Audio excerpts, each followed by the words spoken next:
How you doing there? Welcome back to Babylon Talmud. Well, today we're studying Daf Mem Beis, Daf 42 of Masechta BavaKama. Friends, I think we're studying. Yeah, why not, right? Yeah. Okay. So, Chevre, here's the Dilio. The Dilio is thus. Today, basically, the whole Daf is talking about the pasuk of Uvala Shor Naki. Right? We learned about it yesterday. Maybe he was talking about the Isser Hanoah for an ox that needs to be stoned. We're going to see a few different. All right, people outside, keep it down. I know I have noise canceling headphones, and that helps a lot. Interestingly, I was listening today to a recording. I try to listen to the recordings so that I know the other day when I was sick, there was like static that day. But I didn't find that it was enough to have to re-record. But I try to listen to them, just to make for quality assurance. Anyways, I was listening to one of the dafs today. I'm pretty sure there was a lot of noise going outside, and I just didn't hear it because of the things, which is great. But I guess the downside is, like, if I don't hear it and I don't complain about it, then it like gets into then it just like there's like background noise. I don't know, what do you want me to tell you? I think it's better though to have these headphones. That way I could, instead of complaining about the noise, I could talk about how instead of complaining about the noise, I just talk about how I have noise canceling headphones and I don't need to complain. Sorry, friends. I'm gonna babble about something. You signed up for it. As I freely point out, you can always go to my competition.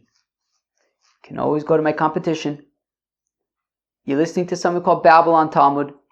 I might babble. So today we're discussing the pasuk of Uvala Shor Naki, and we're going to have a few different interpretations. All right, my competition. If you went to my competition, who would it be? Let's go weiter. So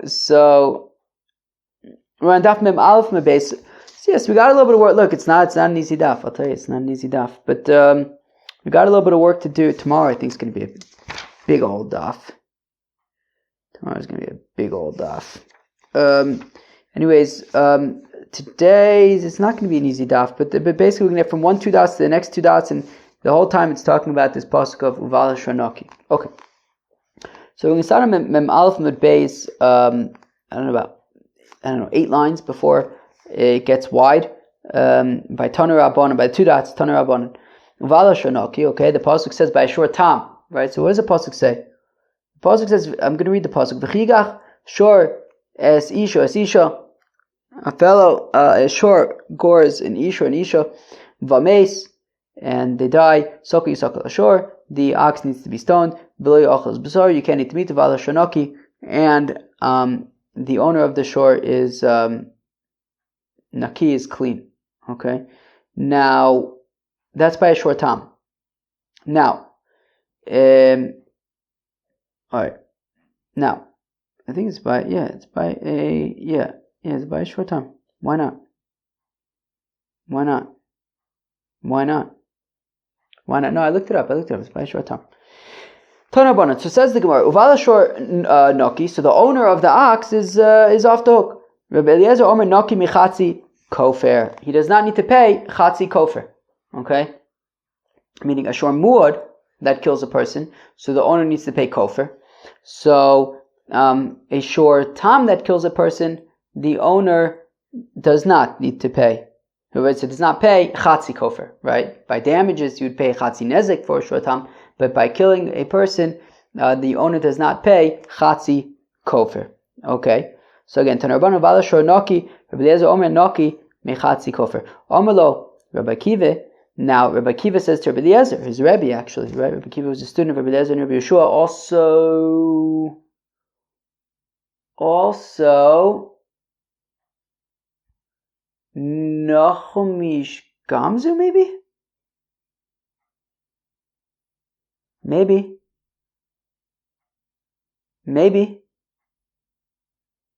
I'd have to look that up. Anyways, so Amarlo Rabbi Akiva. So Rabbi Akiva says to Rabbi Eliezer, "V'alo." I'm very curious. Guy looked it up. "V'alo hu atzmo ein mishtalim ela migufo havi'eu lebezdin v'shalem loch." Rabbi Akiva is being a shtickle sarcastic with Rabbi Eliezer. He says,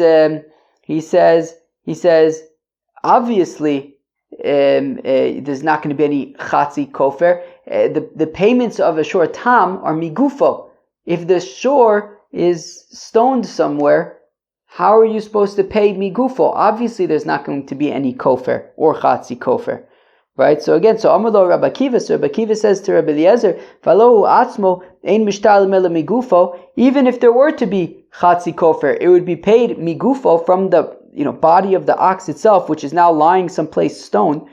Havi'eu lebezdin v'shalem loch. Come, bring the dead animal to Bezdin, and they'll pay your chatzi kofer. Obviously, there's no chatzi kofer.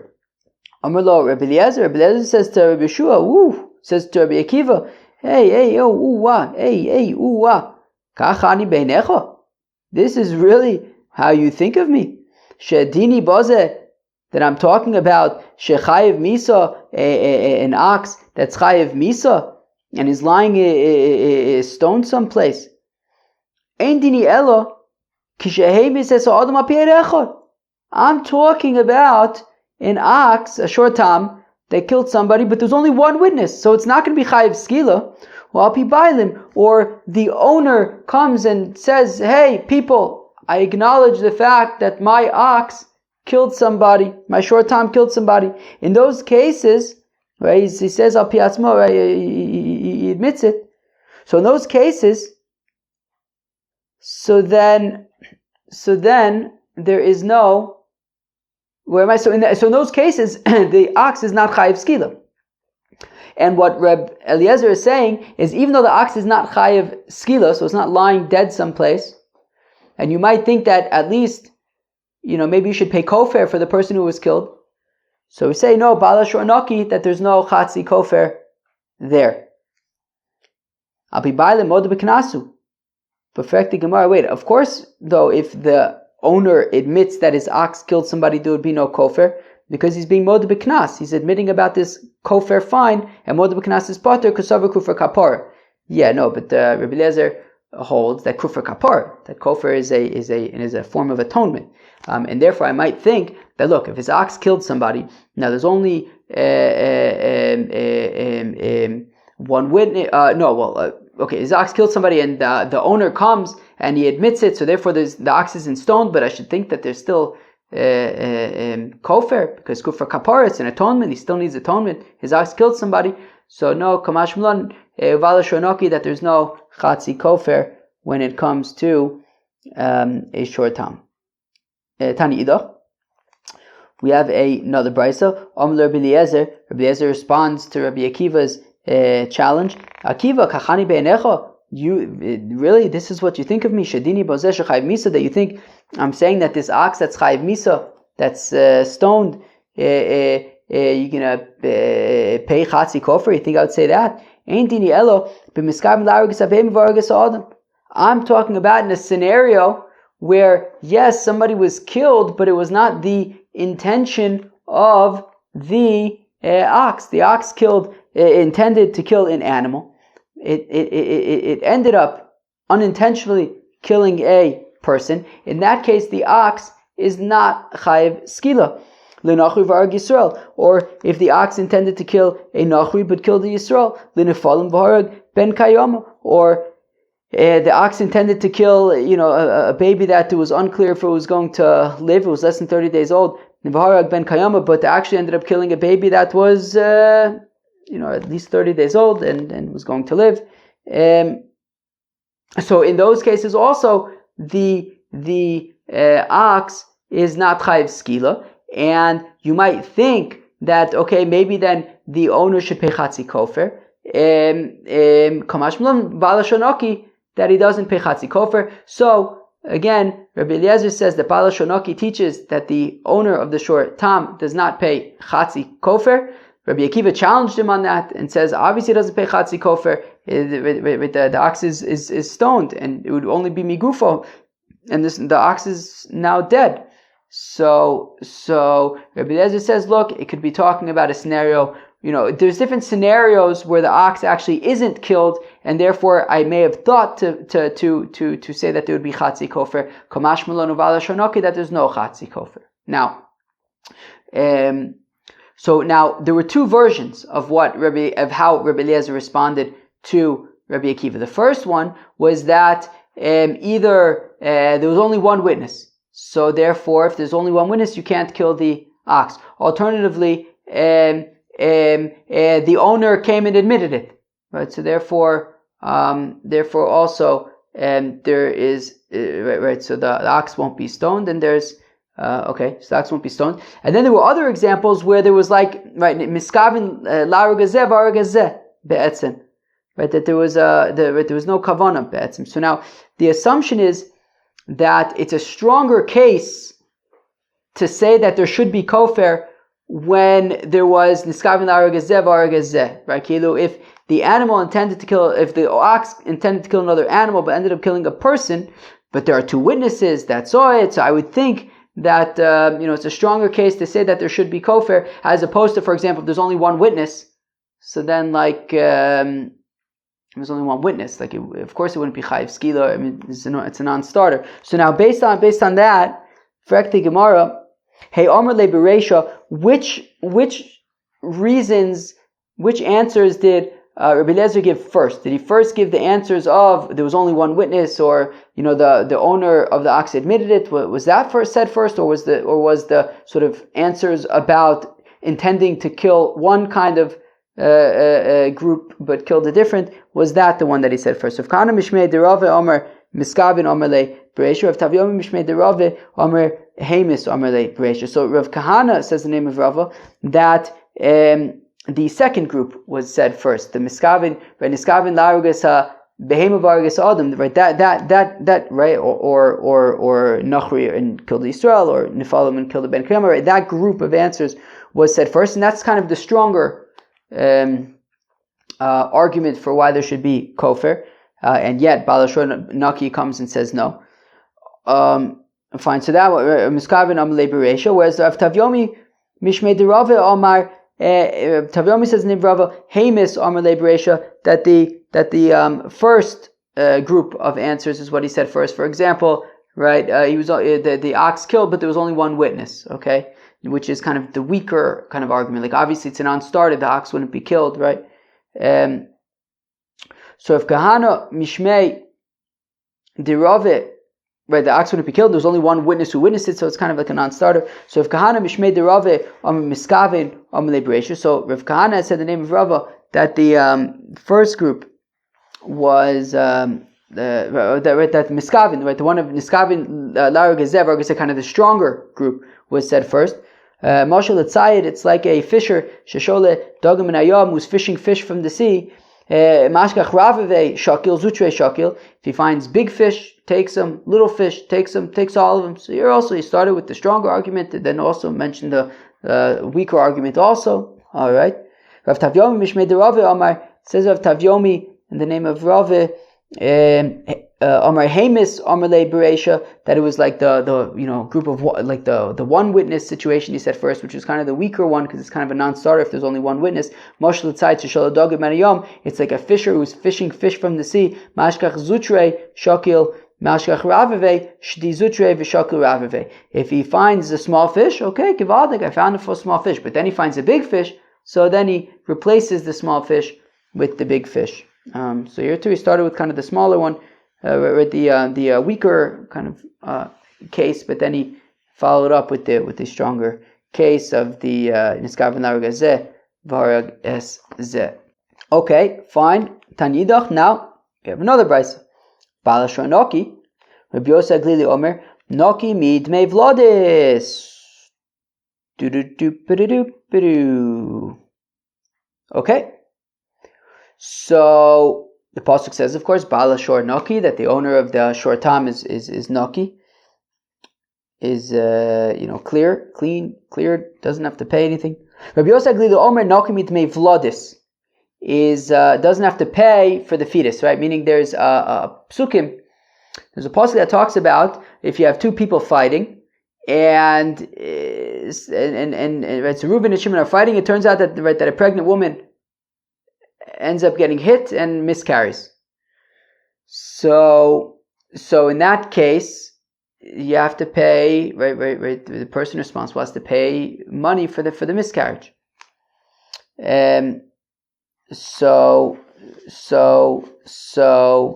But that would not be the case if an ox caused the miscarriage. Okay. I'm reading that again. Bala Shornaki, the owner of the ox is clean. Is what's the word I'm thinking of? Is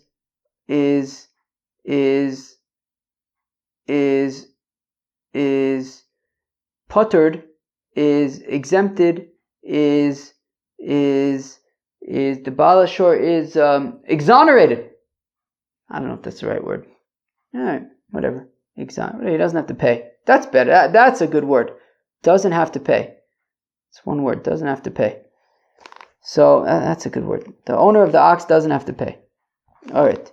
So now, Rabbi Yosef Glili Omer Nokamit Mevladus, it means that he doesn't have to pay the value of the fetus, of the miscarriage. Omar lo Rabbi Akiva. Rabbi Akiva says to Rabbi Yosef Glili, Da, Hareyu Omer, the apostle says, Ki yinotzu anoshim.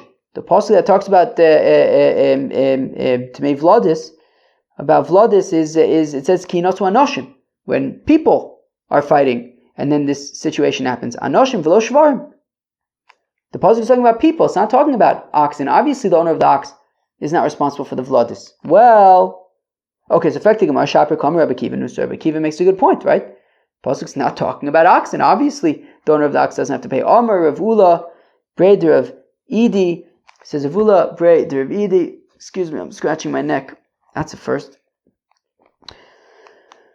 Itztrich, I do need Uval Ashornoki to say that the owner does not need to pay. How come? Because Salka Dati Chamino, I may have thought to say, Anoshim, it means that if men are fighting to the exclusion, that we're not talking about Velo Shvarim Hadomin Lanoshim, but we're not talking about oxen that are like people. Ma Anoshim Mu'odin, Avshvarim Mu'odin. That just like Odom Mu'od La'olam, and Odom is a Mu'od, so we're saying Anoshim, we're talking about Anoshim, we are not talking about oxen that are like Anoshim, we're not talking about a shor tam, a shor muad, right? So we're talking about it, if people are fighting and then there's a miscarriage, so they have to pay for it. This would not be the case by a shor hamuad. Hatam, michayev, but I would think that a shor tam would be chayev, a shor muad would be potter, but a shor tam would be chayev. Chasav rachmana, Bala Shor Naki de Potter. Therefore, the Torah needs to say Bala Shor Naki, that no, the owner of the Shor Tam is not Chayev, the owner of the Shor Tam is Potter. So that is why I need Bala Shor Naki to teach me that the owner of the Shor Tam is Potter from Dmei Vladis, not Chayev. Because I may have thought that only the Muad would be Potter. We say no, Bala Shor Naki, even the owner of the Tam is Potter. Omar, okay, so now, it says Omar Rava. There's a different gears that says Rabba, because Rava later on answers with Abaye. I don't know. I kind of want to say Rava, but I do hear the argument to say Rabba. Friends, let's take a vote. What do you want to do? Rava or Rabba? Oh, I'm just going to go with Rabba. Even though I want to say Rava, how about this? I'll just be honest with you. I'll be open, I'll be honest, I'll be vulnerable. I want to say Rava, but I'm going to say Rabba. How's that? Like an open book. Omar Rabba. Kind of prefer Rava. What should I do? Omar Rabba, says Rabba. Yitziva ba'ar v'gor b'shmeshmaya. I don't know if I read there. Yitziva ba'ar v'gor. I don't know. I don't even know how to translate it really. But the point is, man, my nose is so itchy. I get these. I think that I have to scratch my nose even when. See, here's the thing. I have a beard and a mustache and all that stuff. And there's always kind of like the guy doing the kizotsko with his legs kicking and flying everywhere. By the way, you could probably injure yourself doing that dance. But anyways, I got mustache hair flying all over the place, and it's always itching my nose. The thing is, it even itches my nose, even when I can't even. There's not even like anything itching my. I don't know. I'm just. Maybe just. Let's go weiter. So how did that? Why? How did that? Oh, because I keep on scratching my nose because it's itchy. So Amar Rabba Yitziva Ba'ara V'Ger B'Shmei Shmai says this basically. I don't know how to translate it really. Aliens, land, heaven. I don't know. Basically, it means this makes no sense. It means everything's backwards. How could it possibly be that how could we possibly have the Havamina to say that a shor muad would be potter from paying for Dmei Vlados, but I would think that a shor tam would be chayev for Dmei Vlados. I need a pasuk therefore to teach me that no, the shor tam is also potter. In what world would I think that a shor muad, which is a more stringent shor, would be potter and a shor tam would be chayev? That makes no sense. Ela Omer Rabba, rather says Rabba, itzrich, I need Vala Shonoki because Sagadati Chamino, I may have thought Anoshim, that we're talking about men who are fighting, Vilo Shvar Madom La Anoshim, but not a Shor Muad. A Shor Muad would be potter from Dumei Vlados, Ma Anoshim Muadin, Av Shvar Muadin, right? Just like people who are by definition Muad, so also Shor Muad. We're talking about them. We're saying that people are chayiv for Dmei Vlados, but a shor muad is potter from Dmei Vlados. V'kal v'chomer le tamin, and if a shor muad is potter, then of course kal v'chomer a shor tam is going to be potter de petire. So where am I? Okay, so again, I'm getting distracted. I'm getting nervous that the microphone is broken for some reason. I don't know why. I hope it's not. Anyways, so therefore, the idea was, it says in the pasuk of the Vlados, people, right? So people to the exclusion of oxen that are similar to people, i.e., shor muad would be potter from Dmei Vlados, kavachomer shor tam would be potter Dmei Vlados. Comes the pasuk of Kasav Achmana Bala Shor Naki to say that no, specifically in the context of a shor tam, it says Bala Shor Naki, only tam potter, umuad chayiv, only the tam is potter, not the muad. The muad is going to be actually chayiv. Only the tam is potter from Dmei Vlados. The muad is going to be chayiv for Dmei Vlados. Amalei Abaye, but then Abaye asks a kasha. Elameato. If we're saying that because it says anoshim, and therefore we say anoshim and not shor muad, and then kavachomer shor tam would be potter, but Bala Shor Naki comes to say that no, only shor tam is potter. Shor muad is chayav. Ofekte Abaye, Elamiata gabe boshes nami. Oichit when it comes to boshes. Embarrassment, right? Remember, folly testa. When the wife grabs the junk. Let's say the same thing, the Zalbazach. Because it says by boshes, it says, Ki yinotzu anoshim yachtov ish v'ochiv v'ker v'eshes o echad la'atzel es isha miad makeo v'shol chayodo v'echzika b'mevushov. It says oichidor, and it says over there, Ki yinotzu anoshim. Anoshim. We should therefore say the same exact limud. Anoshim v'lo shvarim adom la'anoshim. That is specifically talking by Boshes about anoshim and not shvarim that are similar to anoshim. Ma'anoshim mu'adin, av shvarim mu'adin. Just like by anoshim we're talking about, right, adam mu'ad la'olam, so also shvarim we're talking about mu'ad, shor mu'ad, v'kavachom l'tamin, and then certainly there would be no Boshes payment by shor tam. The p'tir that they be potter are the kasav achmana bala shor naki. Therefore, we have the pasuk of Bala Shor Naki by a shor tam. Tamu potter, only a shor tam is potter, umur chayev, but a shor muad would be chayev by Boshes. V'chitei machinami. And if you're going to say, yeah, taka. That the same would apply to Boshes. So, by Vlados and by Boshes, shor muad would be chayev, shor tam would be potter. But if if that were so, that the same rules apply to Boshes, Lesne Bala Shor Noki, Rabbi Yosef Glili Omer Patumit Mevladus, Umi Boshes. Ho ho. Right? If you look at the fifth line of this Amud, it says Tanidach Bala Shor Noki, Rabbi Yosef Glili Omer Nokmit Mevladus. No mention of Boshes.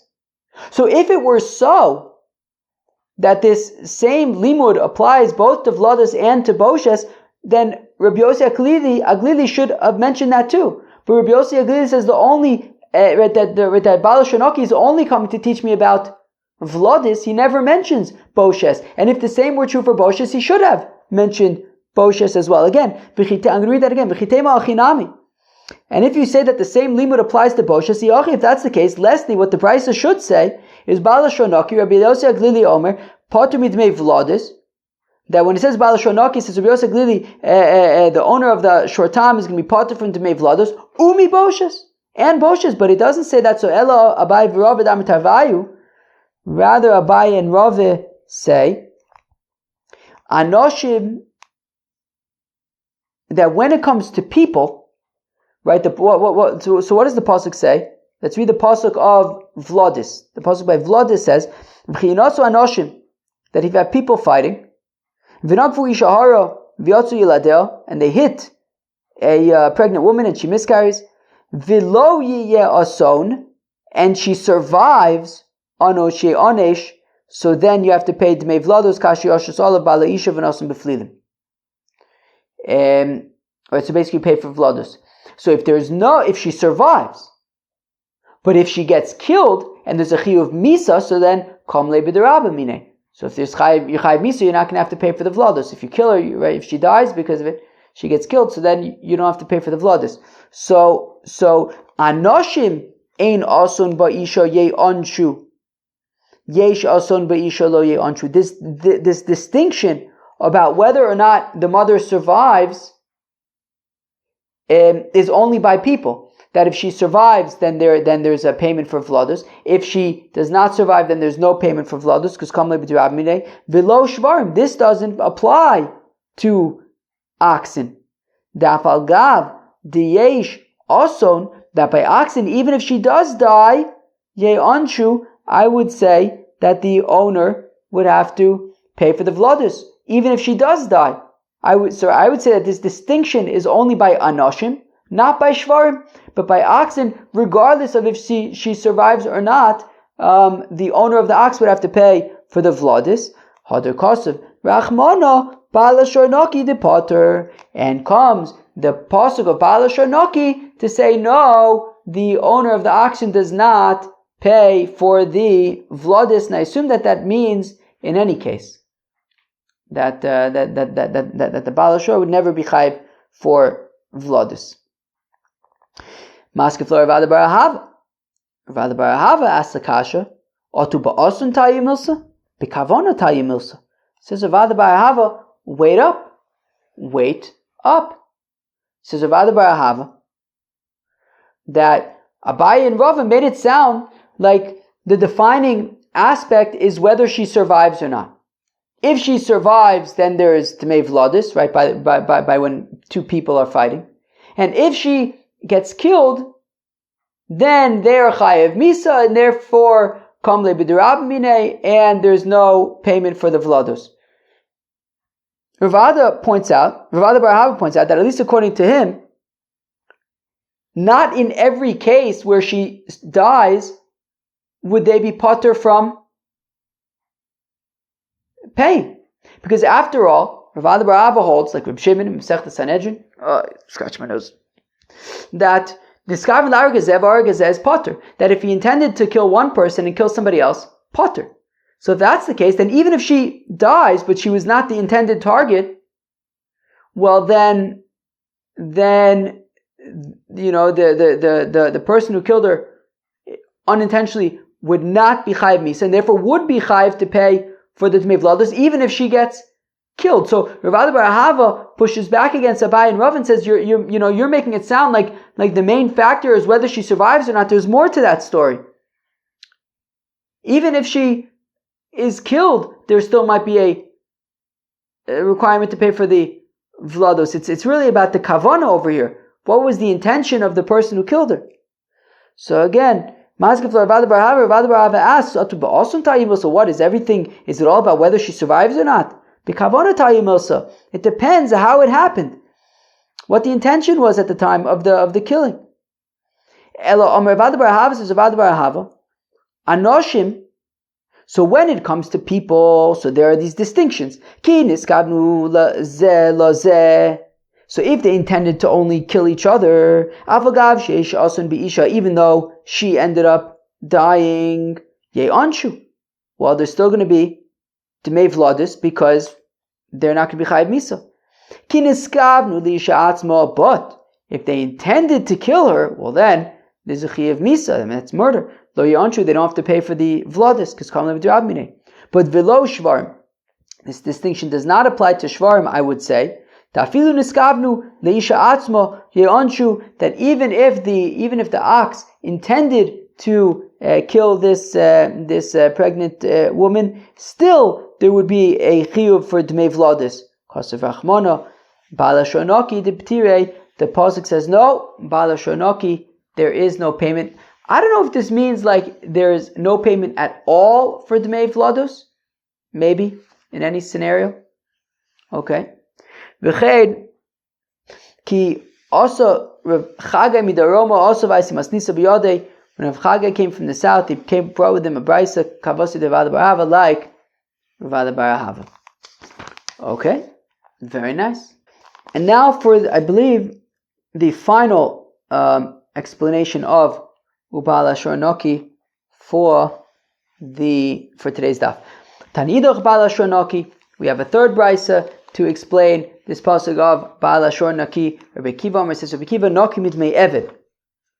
It means that if a shor tam kills an Eved, the owner of the shor tam does not need to pay the 30 shekels fine for the killing of an Eved. V'neimer Rabbi Kiva lenafshe. Ho ho ho ho ho ho.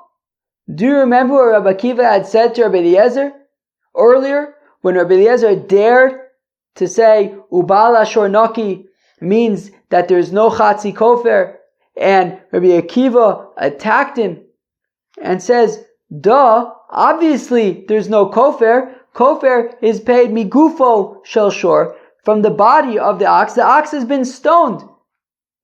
Good luck. You're going to bring that with the dead stoned ox to Bezdin and pay from that? Obviously there's not going to be any Kofer. Any Chatzi Kofer. But let Rabbi Kiva make that same argument to himself. Rabbi Kiva, the 30 shekels fine would just be paid migufo shel eved, shel shor, would be paid from the ox itself. The ox is dead. Well, you're going to bring this stoned ox to Bezdin and say, here, pay from that?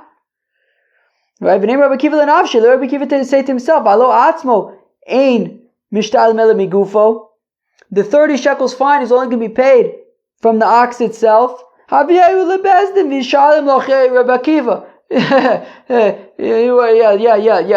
bring the stoned ox to Bezdin and let him get paid from that. So why doesn't Rabbi Kiva make the same argument to himself? Amr of Shmuel by Rav Yitzchok kishekodom bailov v'shachato. Well, says Rav Shmuel by Rav Yitzchok, it's talking about where before the ox got stoned, the owner of the ox slaughtered it. I may have thought to say the shtalimine. Okay, pay the 30 shekels from the slaughtered animal, from the carcass, from the meat. Kamash Malon, Rabbi Kiva is saying is that even in that scenario, do not pay from that. Do not pay the 30 shekels. Even if it was slaughtered, don't pay from the meat. Hoel uvar k'tola hu afalgat. Where am I? So Ma'adetem, I don't know what I've read already. So I'm going to start from Ma'adetem. Ma'adetem l'shalaminei. I may have thought to pay from the meat. Kamash malon hoel uvar k'tola hu. Since it was condemned to be stoned, afalgav d'shochatei lo l'shalaminei. Even though it was slaughtered, it makes no difference. You're not going to pay the 30 shekels fine from the meat. If that's the case, Rabbi Eliezer nami kishekodem v'shachato. So why did Rabbi Akiva attack Rabbi Eliezer? Just like Rabbi Akiva answers for himself, that is talking about a scenario where the ox was slaughtered, where he slaughtered the owner slaughtered the ox before it was stoned. So why can't Rabbi Akiva just say, why didn't he assume by Rabbi Eliezer that it was the same scenario? Why did he go on the attack? So achi nami ein achi nami. He could have assumed that. However, Visavar, Rabbi Akiva reasoned, Dilma isle time achrina do adif mehai v'neimale. Rabbi Akiva thought, look, maybe Rabbi Eliezer has a great reason, and he would tell me. So yeah, Rabbi Akiva of course knew this suggestion that is talking about where he slaughtered it before it was stoned. But maybe Rabbi Eliezer had other reasons that he would share, and Rabbi Akiva wanted to know what those reasons were, and he did, and Rabbi Eliezer did share all sorts of other reasons. Rabbi Eliezer nami lishanile shekodim v'shachato. So now the Gemara asks, Rabbi Eliezer, why did Rabbi Eliezer give all of those other suggestions? And he gave suggestions of there was only one witness, or maybe the owner admitted it, or niskavin l'arug behema of arug adam. He gave all sorts of different answers. What about Rabbi Akiva? Why didn't he give Rabbi Akiva's answer? That it was talking about where the animal was slaughtered before it was stoned.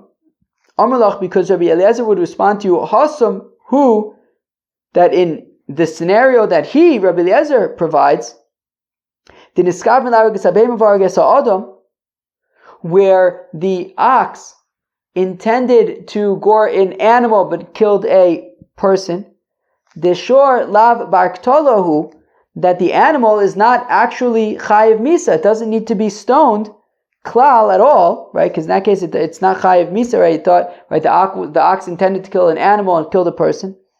I may have thought, well, since the ox isn't actually going to be killed, it's not considered, right? It's not condemned to be stoned. So nichayiv, so maybe he should pay chatzi kofar from the ox itself.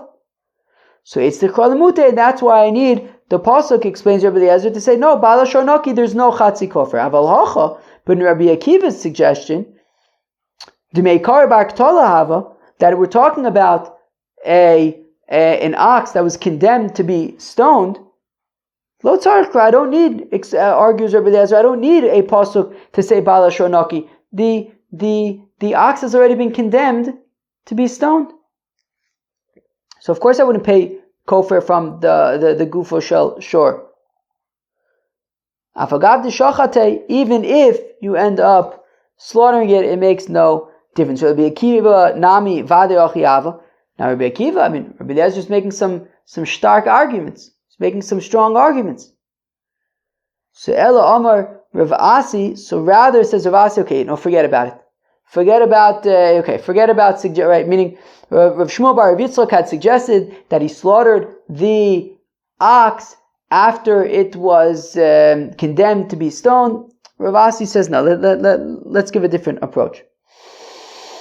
Rav Asi, I milso mipigava Rabbi Shmieli, says Rav Asi, I heard the following from somebody great, Umanu Rabbi Yossi Bab Chanina. I heard it from Rabbi Yossi Bab Chanina. Sagadaite Chamina.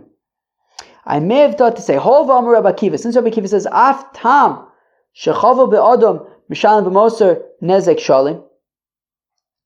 So, well, since Rabbi Akiva's opinion is that a short tam that damages a person does not pay chatzi nezek, it pays nezek shalim. A short tam that damages a person pays nezek shalim. So I may have thought that since when we're talking about short tams and people, Rabbi Akiva is more stringent, right? He says a short tam when goring a person is not chatzi nezek, it's nezek shalim. So mishtalim nami dmei eved. So I may have thought that a short tam would also pay dmei eved, the value of the eved, because we're more stringent, me aliyah, right? Even right, forget about the from the ox itself. Since Rabbi Akiva is more stringent when it comes to a short tam injuring, or in this case killing a person, so I may have thought that the 30 shekels should be paid for the eved, me aliyah, from the property of the owner of the shore, not just from the gufo shore. Because Rachmana bala shor naki. Therefore the pasuk says, no, the owner of the shore does not need to pay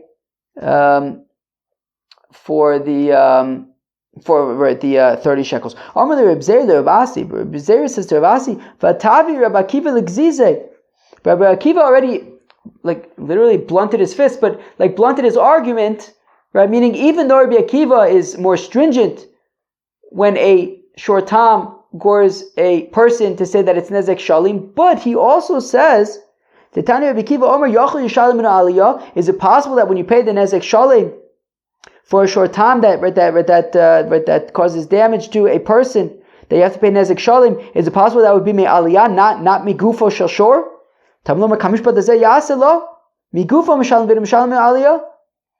That the pasuk says that this will be from it. I think it's learning out from Yaselo, migufo mishalim, that the payment is from the ox itself, not min aliyah. So even when Rabbi Akiva says that a short time that injures a person does not pay chatzi nezek, rather nezek shalim, but still Rabbi Akiva says that that's not going to be min aliyah, it's going to be migufo, and therefore that argument doesn't stand to say, well, I may have thought that we're more stringent by people, and therefore you should have to pay the 30 shekels for an eved. But that would still have to come migufo, and the ox itself is being stoned.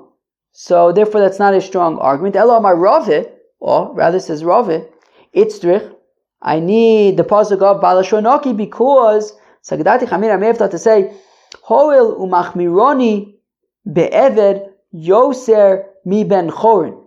Well, because since we are stricter when it comes to an eved than we are when it comes to a ben chorin, for example, she ben chorin yafes sela, no sein sela, shloshim, no sein shloshim.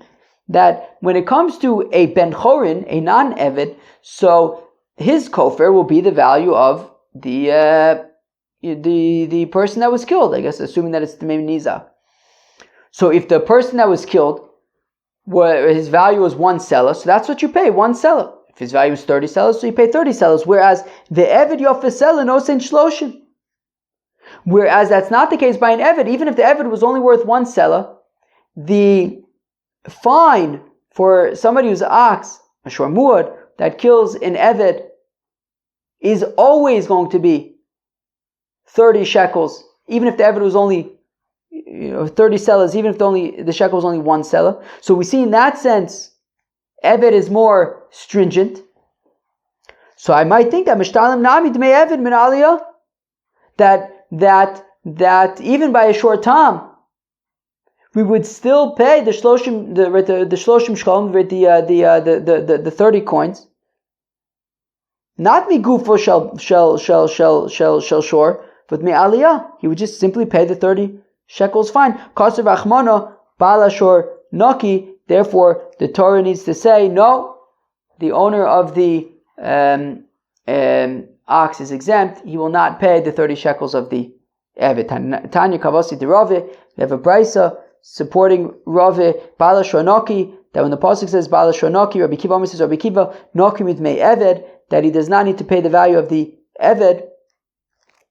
He does not need to pay the 30 shekel fine for the eved. Balodinu, but frek the Gemara, but frek the brisa.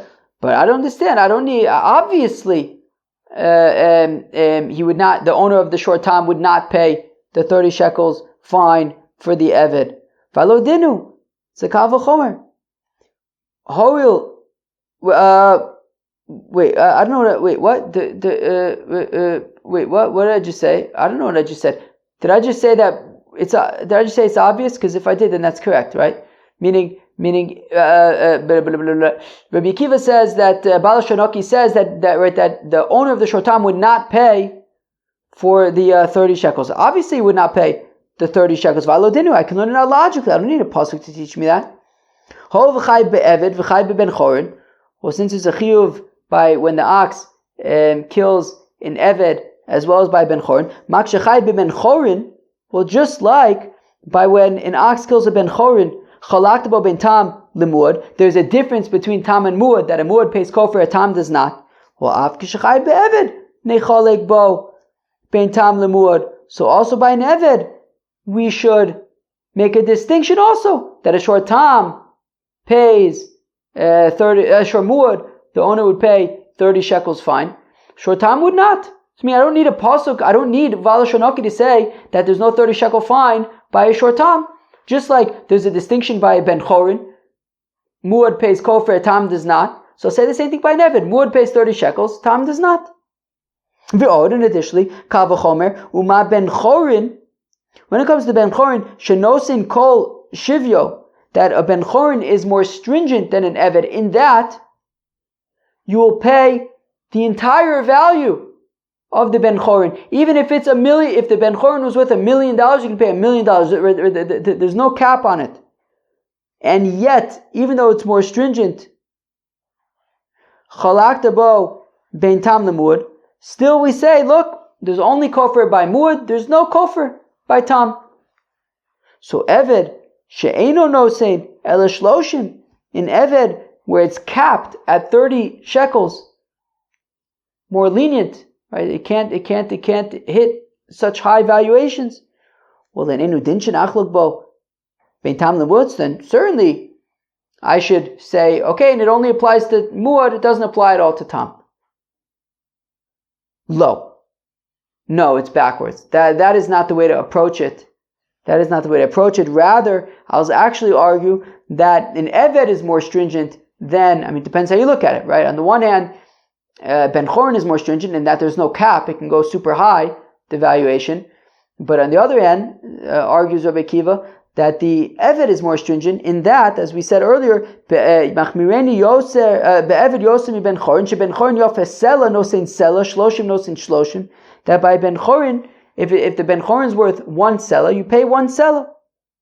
If it's 30, then you pay 30. But Ve'eved Yofes Sela nosein Shloshim, whereas by an Eved, even if it's only worth a Sela, you're still going to pay 30. So therefore, so in that respect, the Eved is more stringent. So Yachol Yeh Chayiv, so is it possible then that a shortam would have to pay the 30 shekels of an Eved because an Eved is more stringent? Tamulomer Bala Shonoki, there is this Bala Shonoki, Noki Mitme Eved. No, there is no, he does not need to pay Tmei Eved. Friends, that was Daf Mem Beis and Masechta BavaKama. We basically gave 3 different explanations for Bala Shonoki. We had the explanation of Rabbi Eliezer, who had said that it's talking about that he doesn't need to pay Chatzi Kofer, the opinion of Rabbi Yosef Glili, who said he doesn't have to pay Tmei Vlodis. Then we had the opinion of Rabbi Akiva, who says he doesn't have to pay the 30 shekels of the for the Eved. Friends, that was Daf Mem Beis and Masechta BavaKama. Friends, I think tomorrow is going to be a big one. Tomorrow's going to be a big old daf. Well, come prepared. Daf Mem something of Mem Beis, I think, of Masechta BavaKama. Hope you enjoy. Peace out.